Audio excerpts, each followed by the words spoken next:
Welcome back to Your 1230, the only podcast where our guests tell their story with the help of 12 questions in just 30 minutes. I'm your host, Mike Solitro, and tonight we are very excited to be speaking with Ahmard Vital. In 2011, Ahmard published Awaken the Baller Within, which was quickly labeled as the athlete's life manual by some pundits in sports media. This book was taught in more than a dozen colleges and close to 50 athletic departments and sports camps. As a mental performance coach, Ahmard helped secure more than $6 million in scholarship monies and worked with athletes at Division I level and the NFL.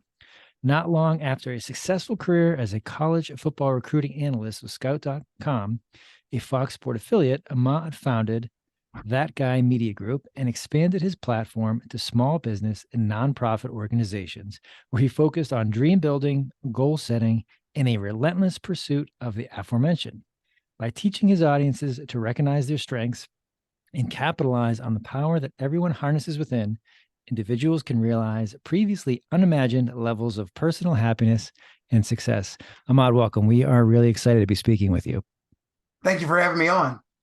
Of course, of course. And I only got through a very short amount of the bio because there are so many things that you've done, so many accomplishments. But just what we've covered, if you run into somebody in the street, how do you introduce yourself? So how do you introduce yourself, or what do you tell them that you're doing now? And first and foremost, as always, thank you for having me on. It's really first and foremost, I'm a writer. I've been a writer since the age of like 10, 11 years old. So most times I say author, speaker, and mental performance coach because I do work with mentoring a lot of young men and some athletes at the current time to be able to help them really sift through life. We do have a major crisis going on with our teens and our young adults. There's a lot of lack of purpose, a lot of lack of what my next step is going to be. And I just want to be there to just help them sift through some of that pile they have in their living room and just see if we can figure some things out and get them on a path to earning, useful people in society. I'm glad you said that because mental health, awareness of having the right mindset, staying positive is something that I think in the last few years specifically, we've seen a proliferation of. Not only that it is much more common than we thought of, but it's okay to talk about and it's okay to work on in all different spheres of our lives. As a former athlete and working with athletes, confidence is a big piece of helping athletes get to where they are and ultimately succeed to get to that next level. How open are you finding the athletes, the young men that you're working with, to talk about these things, to admit that, yeah, I could probably focus on this a little bit better? Or what does that initial conversation look like when you meet with them? With the fact that I am a jock, former jock, the conversations usually go really well, speaking their language. And really, I come at an approach that's not really, let's hug this out and let's, unpack your feelings. It's just like, what's going on? Let's get right to it. Let's get surgical with it. Kind of that whole rip the Band-Aid off. I was raised by very stoic, pragmatic men, no excuse type of guys. And I've had a lot of coaches who poured into me over the years, and none of them, there was no silver spoon. There was no mulligans. It was like, get after it or go run, or, there was always a major trade-off, or I don't want to say a punishment, but there was serious discipline in my life, my whole life. So I went with that method a lot more. I can't say it works with everybody, but I'd say 80% of them it works with. And the fact of just getting right to the heart of the matter, like, where are we and where are we trying to go? Right. Let's just unpack the mess. Like, just, don't hold back, don't hold your tongue. Let's find out what's going on, because I want to get you from point A to point B so that we can start working on other letters in the future. But right now we need to know where we are, and we need to know the first step. We don't need the whole, as MLK was saying, we don't need the whole staircase. We just need the first step, and so we just kind of focus on that first and foremost. Well, that makes a ton of sense as far as where to start, and then speaking their language because you walked in their shoes. I'm sure that certainly helps get that ball rolling, especially coming from the background that you had as an athlete. But you mentioned a writer is how you identify now. Seeing that you communicate directly, verbally, for the most part, how are you communicating your message in written word versus face to face? How do you differentiate, and what kind of common themes do you use in both mediums? Well, for me, most everything starts with a pen and pad. As you can see, I'm old school. I still have the old school yellow Nice. pads. There's about 20 of those in here, along with about 100 composition books. Um, and so everything starts off with writing. I feel like the greatest gift I was ever given is the power of my pen. And so whether I'm going to set up a meeting, whether I'm going into a keynote, whether I'm going into a seminar, whether I'm going to have a one-on-one coaching session, everything starts off with a pen. And even while I'm doing these things, a pen is in my hand. So my chosen form of media, definitely to unpack my thoughts, comes with pen and pad. When I get involved face to face with somebody, obviously I have emails and things of that nature. But when we're sitting down, I'm talking through these different things based on either some of the questions that they have shared with me before we got there, or when I'm there on the spot, I'm writing down the notes of what they're talking about so I can see what direction we're going to go. Of course, I have an outline and a plan going right there, but these guys get on the scene, and next thing you know, it's something that was not mentioned in our pre-event that we were supposed to discuss. And so I like to deal with people where they are. As much as you like to plan, I mean, you're a businessman, you know how this goes. You put a plan on paper, and I mean, how much of it actually executes? Like 25, 30% sometimes, and you have to pivot, and you have to adjust in the moment. And when you're coaching young adults and coaching teenagers, my goodness, you need to be prepared and ready for that. So my pen is the foundation, but it does set the backdrop for my words to be able to deal with on the spot. Very nice. I love the old school pen and pad. Nothing wrong with that. I'm writing my notes feverishly here as we speak, so I love it, and I do the same. You've also spoken to some large crowds all over the world. Do you remember what it was like, either your first or one of your first times you were walking up on stage? How it compared to stepping on the field, or what was going through your head? Was it helpful to have your prior experience, or was it completely different? It was like, I thought I was ready, but not exactly what I was expecting. Time in ball and time on the field does prepare you. And like I share with a lot of my parents, sports is a metaphor for life. There's so many lessons that can be taught and learned from competitive sports. And I'm not talking about the sports where everyone gets pizza and ice cream at the end. I'm talking about sports where there's actually, there's a scoreboard, and there's a clear winner and a clear loser, because I think that the idea of both of them are very important. So it has prepared me. I was a three-sport athlete in high school. I played college football as well.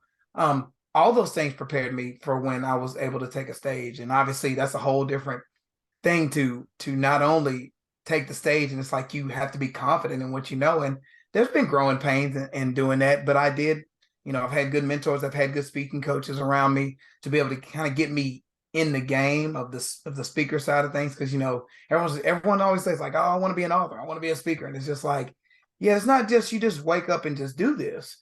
Like there's an art form to it and different things. And I'm still learning even today. But I will say that a lot of the stuff I did down here, because speaking in some locker rooms is not the same thing as speaking, to a group of entrepreneurs in Africa. That's a whole different ball game. However, there is some correlation because the core of who you are is going to show up.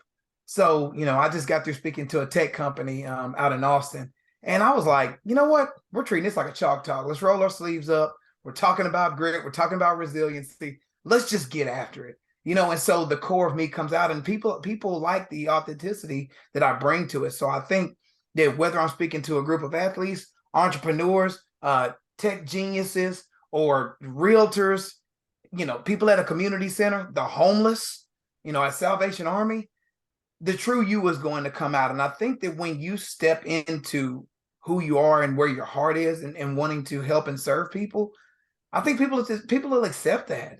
And so the preparation is that I learned the skills and talents I need to be able to be in front of people and share with them.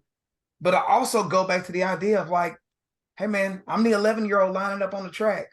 I'm the 14-year-old lining up as a cornerback, going against a top 10 receiver. And it's like, my job is to make sure the ball doesn't get to his hands, And so there's times of life that prepare you for that. But I will say, doing the international thing did shock me a little bit from the first time, because you're having people who are, different cultures.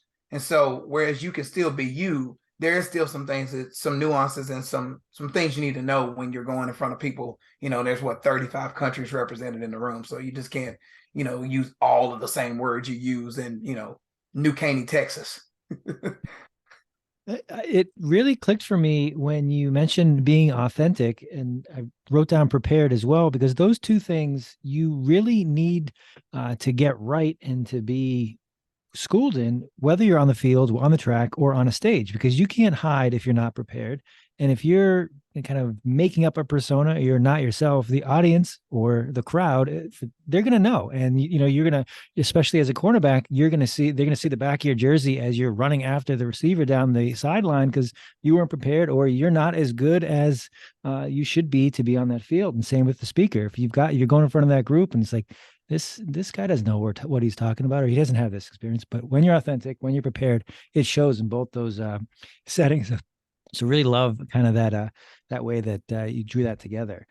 But you also mentioned that people ask about, yeah, I want to be a writer or speaker, and they might not realize all the work that goes into that. Do you have a story that you tell either people that you're speaking to or people that you're working with, as far as what it was like, or kind of your welcome to moment, and how you have grown doing writing and speaking?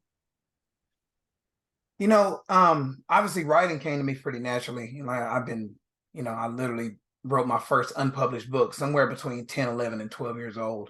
So that sort of comes naturally to me, though. Obviously you can still learn to write, and Lord knows I have some great editors. I have one in particular who absolutely decimates my work, and I thank her for it greatly, because she will rip it to shreds, but she understands what it takes to become a bestseller. And so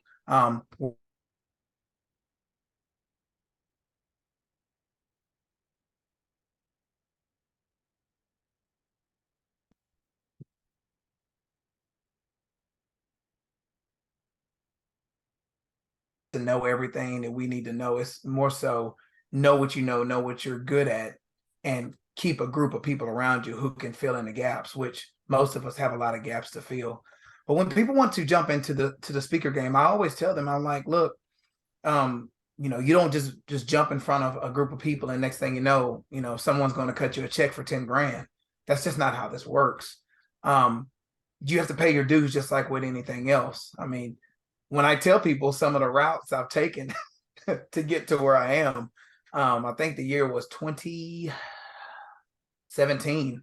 And I had already been a speaker for some time before then, but I went through a pretty nasty divorce. And so I was trying to sort of regain a new purpose in my life, because a lot of things had been taken from me during that time, and mentally I was a mess. And I remember just going into different organizations and was just like, I'll tithe my entire talk to you. All I want to do is be able to video it, and you give me a testimonial, maybe a referral. And I remember that was one of the best years. The year I went in and said, I'm going to do all these talks, take quote unquote for free, is where I grossed some of the most amount of money that year. And the fact that I was able to stay afloat when I lost so much financially and mentally during that time. So what I would share with somebody is, always look to give, to serve, to provide first. Everybody's always trying to figure out, like, well, how much do you make? How much do you make? That's not the right question, right? For one, you need to know what you're talking about. You need to start off in a small group. Find a group at the church, find a group at the community center, 10 or less people. It doesn't matter. You need some feedback, because you may need to tighten some things up. And so that's what I tell people. Find a group who knows you, but maybe it's not like, oh, everything you do is great. But you need someone who can hold you accountable, who can, say, hey, that second point, I didn't quite understand that. So you can get some feedback, because no one's going to cut the check until you have some receipts proving you can do this. And so that would be one thing that I would tell them, to utilize the group you have, test drive your material, and know what you know and lean in on. That feedback is so valuable, because especially if it's a group where they know you and they're going to just tell you the good things, you're just going to avoid improving. First of all, you won't even know the things that you're not good at, and then you're going to avoid improving on them, identifying what they are and removing them if possible. So it's very very helpful to hear that from a supportive audience, but one that, they'll tell you where you need to grow, learn, or focus time. So that's good advice. And one thing that I always am never amazed at, but it just continue to hear, I speak to some amazing folks on the show, and they've always got the never stop learning attitude. They may be like yourself, a coach, somebody who's leading young people, but they have coaches, they have mentors, they have people that are helping them, and that's a cycle that goes on forever. That I can always get better, I can always do something a different way, a smarter way, just continually improving in what they do. And I just love that attitude, and it comes across as you talk. So I applaud you for that, and I can tell that that's front and center when you are talking with any of the groups that you're speaking with. Before we hit record, you had mentioned that your latest book came out in January. What can you tell us about that? So Now What? 5 Steps to Get Up and Create the Most of Life was written in the summer of 2020. Not sure if anybody around or yourself know there was a few things going on during that time. Just a few. I remember there was so much noise during that time. If you remember, there was noise coming from everywhere. It was coming spiritually, politically, societally, culturally, racially. I mean, it was just everything was just one big bullhorn about everything. And I remember driving down the tollway on my way somewhere while I was out here in Houston, and I was just like, man, I'm just tired of this. I'm tired of I'm owed something, I deserve, you owe.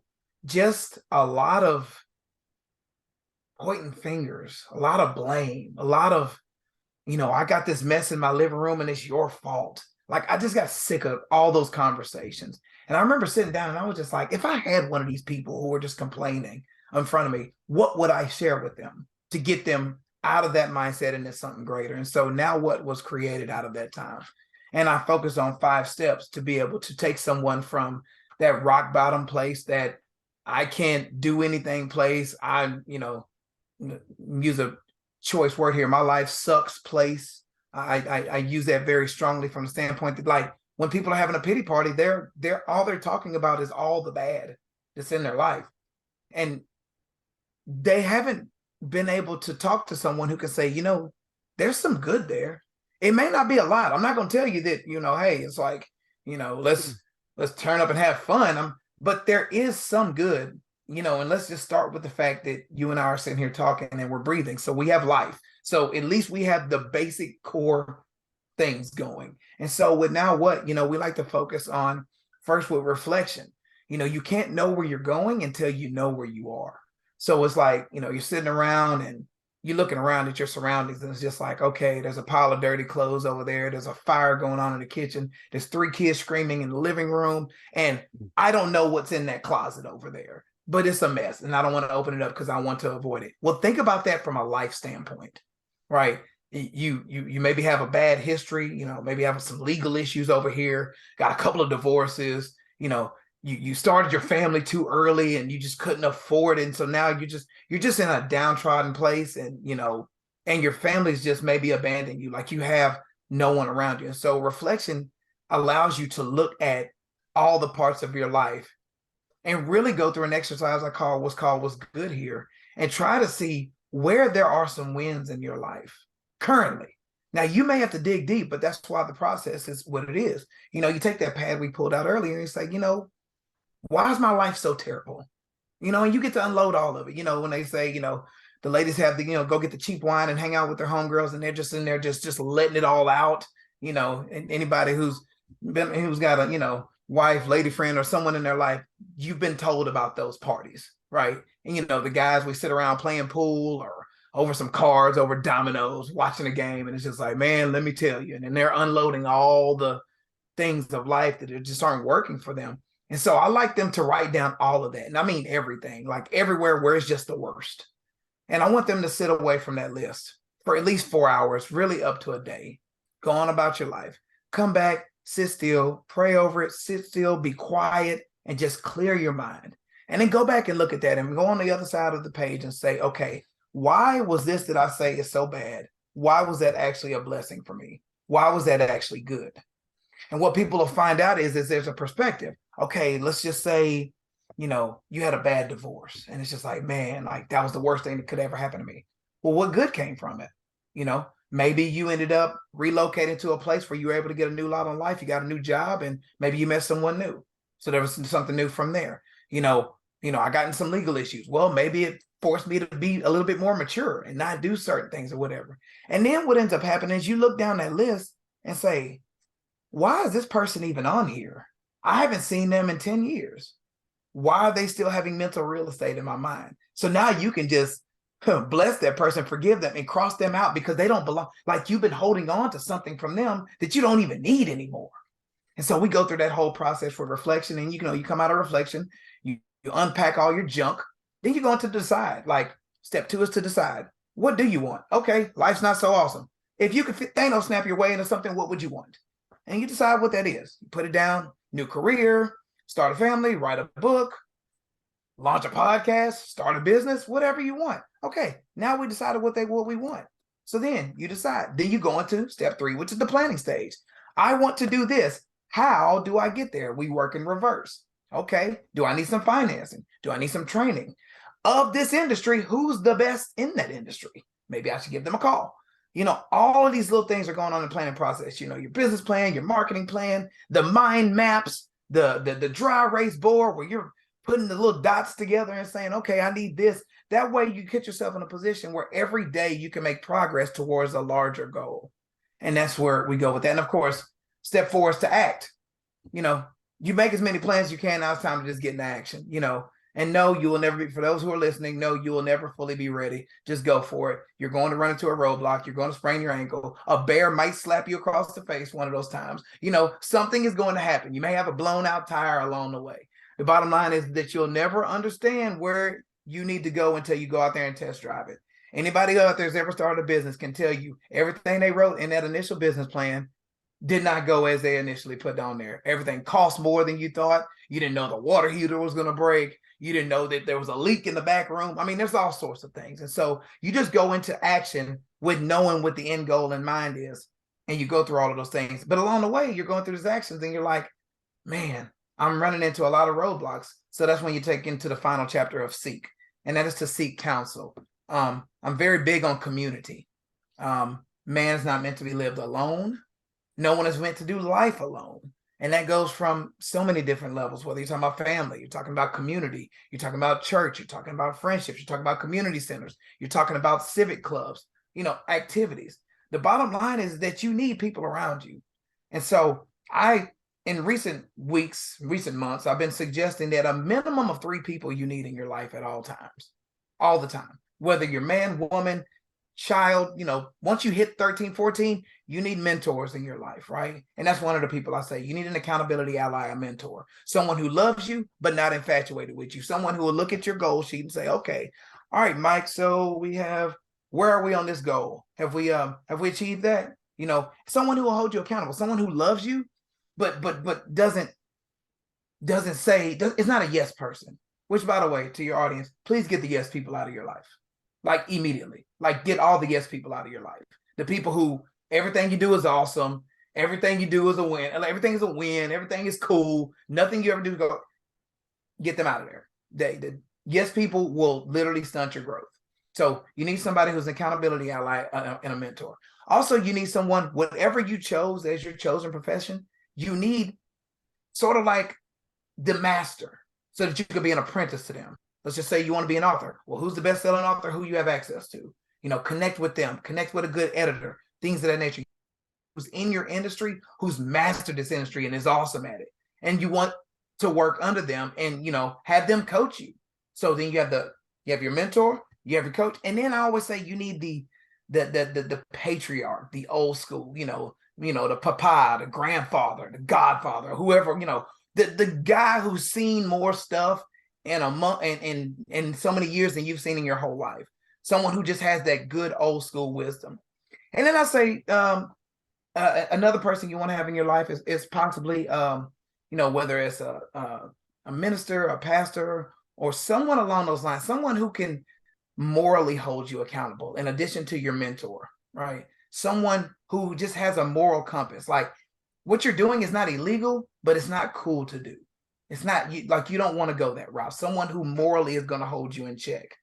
You want that person, just someone you can bounce some ideas off. Like, hey, I was thinking about this. What do you think about it? It's like, maybe you shouldn't do that because this will cause this. Like someone who can just kind of hold you accountable and maybe not seeing things from the same perspective. Not so much that it's bad, but it's like it's not ideal to do that. And so you want those type of people surrounded around you. That's where seeking counsel comes in. So that's the 5 steps of now what, 5 steps to get up and create the most of life, which no matter where you are on the spectrum of crazy, those 5 steps should be able to get you from point A to point B to get you in a better place in life.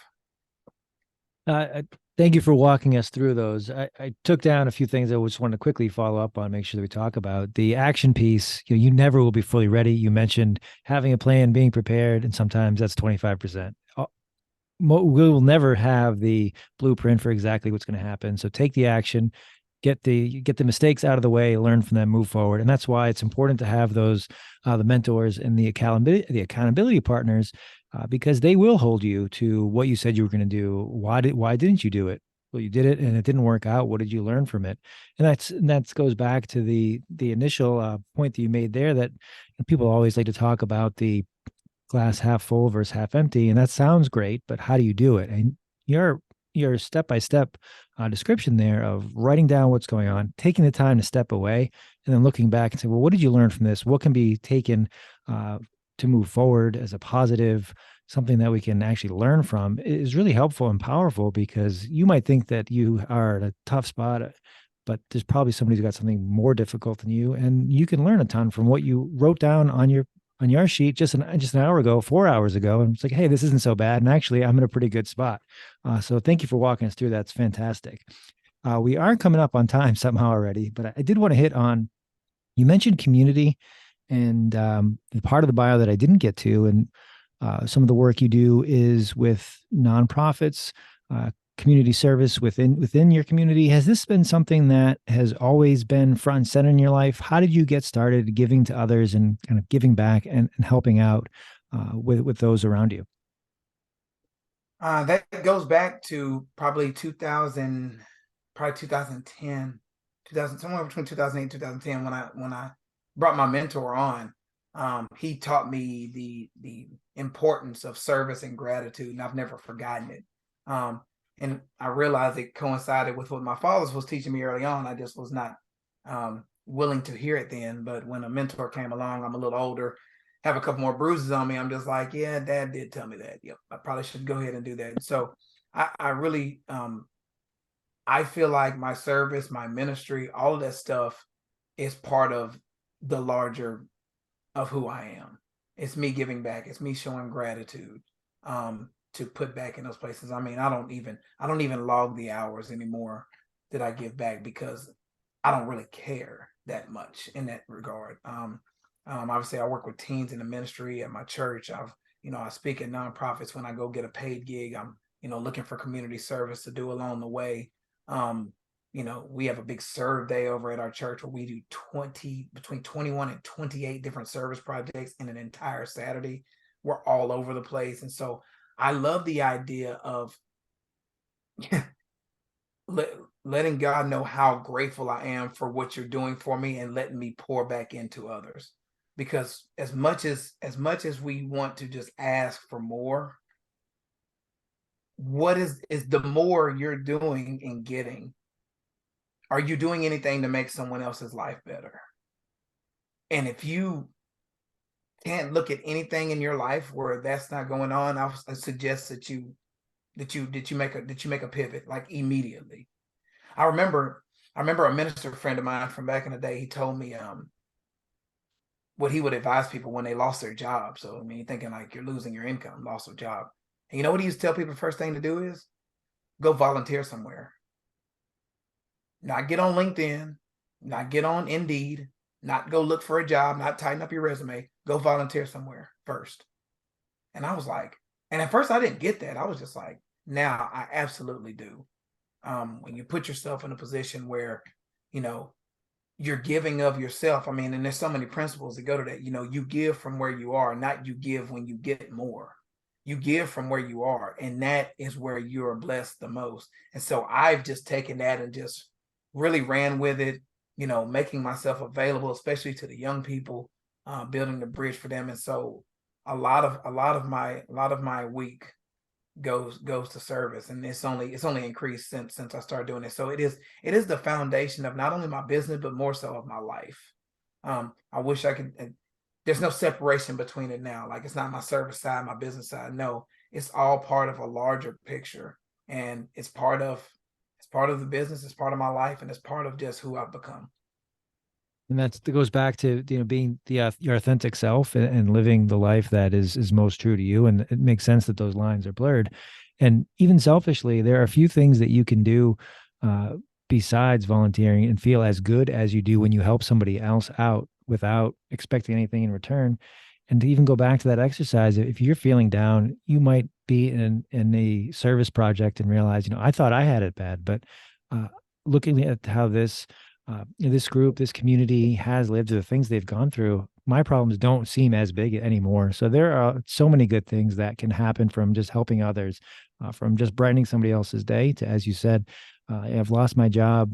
Instead of the first thing I'm doing to go brush up my resume, I'm going to go help somebody else out. I'll feel better. I'll get a better perspective, and I'll be in a better mindset to kind of move forward. So I love that answer for sure. What's next for you, Ahmad? Right now, we got some projects over at the church. I know we have our youth conference coming up. We have a mission trip in Missouri. I got some speaking engagements in New York. I'll be out, like I said, I'll be out in Missouri. I got some things going on in Austin, Texas. Um, Continuing to promote the book and different things of that nature. Boys and Girls Club summer program is coming up here pretty soon, so I'll be back with my little ones. My young adults is my target, but with the Boys and Girls Club, I work with K through 5. I know, bless me in that mission, but it does teach me a lot to work with them. So just more service projects. Gonna be a very busy back half of this spring and going into the summer. But the main thing is that we're just looking to empower as many as possible. Touch as many in so many different ways, and obviously in so many different age ranges, all the way from 5 up to probably 80 at this point in time. But we want to make sure and just make the world a little bit better than when you first got here. And that's sort of our mission in all of our different, whether it's through my writing, whether it's through my speaking, through my coaching, through working with my athletes, whether it's, just my evangelism with the church, being a prayer partner, all of those things. I just want to, you know, bring some light. And of course, I got the fitness side of things as well. So yeah, there's just so many different irons in the fire right now. But all of it's a ministry. All of it's to lead others to a better way of life, and just to, just have them have a more empowered stance in everything they do. Very nice. Very nice. So we will post all of your links for your books, for your socials in our show notes. But if our listeners want to connect with you or learn more about where you're going to be or what you're up to the next few months, where can they do that?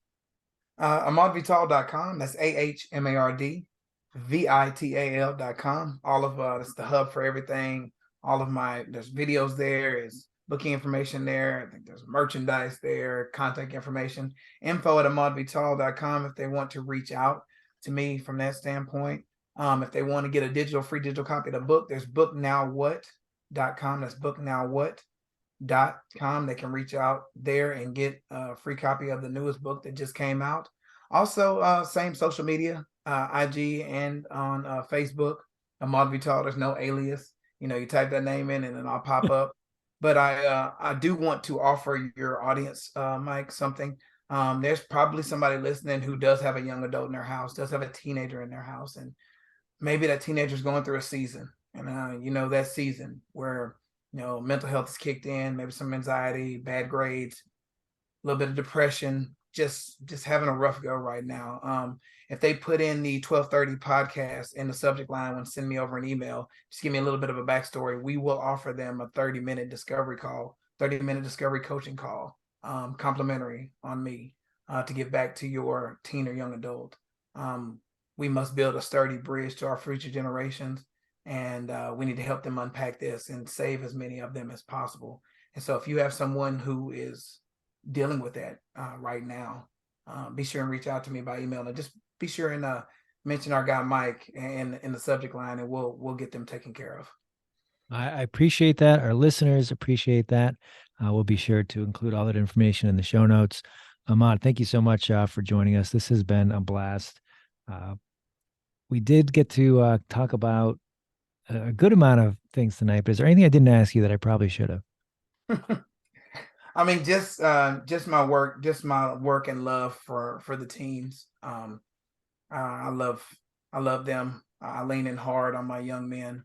I want to sort of undo some of the societal things that are going on right now, where they're teaching young men to be one way, they're teaching young ladies to be another way, and it goes against the traditional way of how societies are built and how they work. Um, and so I want to try to restore some of those values that was taught to me by my fathers, some of which have been lost in today's society. And so just my work in the ministry is really shaped a lot of who I've become, and I'm not apologetic for any of it as all. I lean in on them, I love them hard, and I show them a way to be able to do some great and amazing things. And some of it comes with, a lot of discipline and a lot of trade-offs, but it's worth it because we have a country to build, we have a country to uphold, and I want my young men to be able to lead, to be the leaders of the next generations. I want them to take the mantle of what I've created and take it even further and reach out to those who are younger than them right now. And so that's a big mission of mine, is to build up our youngsters, to know that there's a place and a purpose for you in this, and you don't need to fall back and think that you're deserving of something. I want you to go out there and earn it. I want you to dig it out. I want you to go grind it. I want you to compete, and I want you to win. I want you to lose. I want you to cry. I want you to fail. And I want you to come back strong and victorious. And so that's sort of where I am right now. And that would be the only way that would be one way I'd cap this off. It's an excellent way to do it. Keep up the amazing work. We'll be rooting for you, and look forward to doing this again down the line. Have a good night, Ahmad, and wish you nothing but the best. Thank you again for having me.